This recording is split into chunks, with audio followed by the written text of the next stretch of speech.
Here's your Wednesday lesson, Unit 5, Lesson 2. Today, instead of a group of coins, we're doing a set of bills and coins. Our TTED today is I can find a total value of money by organizing the money first and then using a strategy to find the total or find all.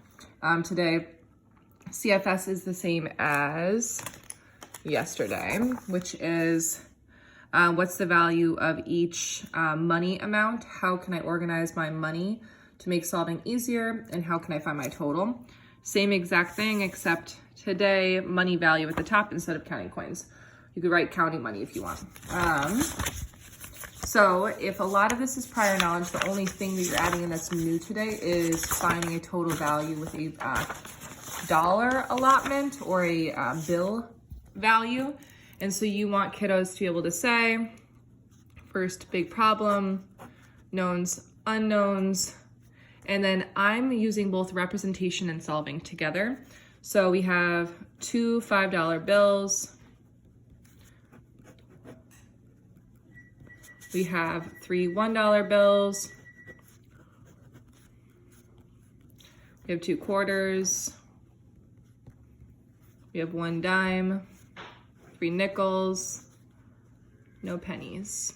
It's listed in order. So remember, the first thing a child would need to do is identify the value. Values are, no, they're not given. Identify the value, organize them, and then find a strategy to add on. I'm gonna do what we did the other day.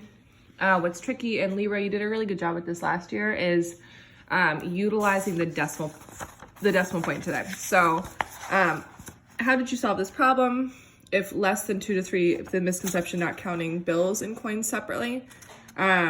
This is where I think that we're gonna have an issue where they're combining the values and seeing this as 5, 10, 13, and then adding 25 to 13, not 13, 25, but 25 plus 13 to get 5, 6, 7, 8, 38. So if that's the case, the way that they say, so 1375 should be the answer. But the problem is, why do they count the coins and bills separately from the coins? And so this is where you need to say dollar bills go separately from coins. And so one of the things that I've used in the past is coins, dollars. What's tricky is that they need to recognize they regroup each time. And so if we have $13.75, we put the full dollar bills on this side. What's tricky is when regrouping is necessary, it's not here. Let's see if it is at all. It's possible that you won't get a coin value that's regroupable. Yeah, no. You could do coins or partial. No, let's call them coins. Okay, so if I have 5 plus 5 is 10,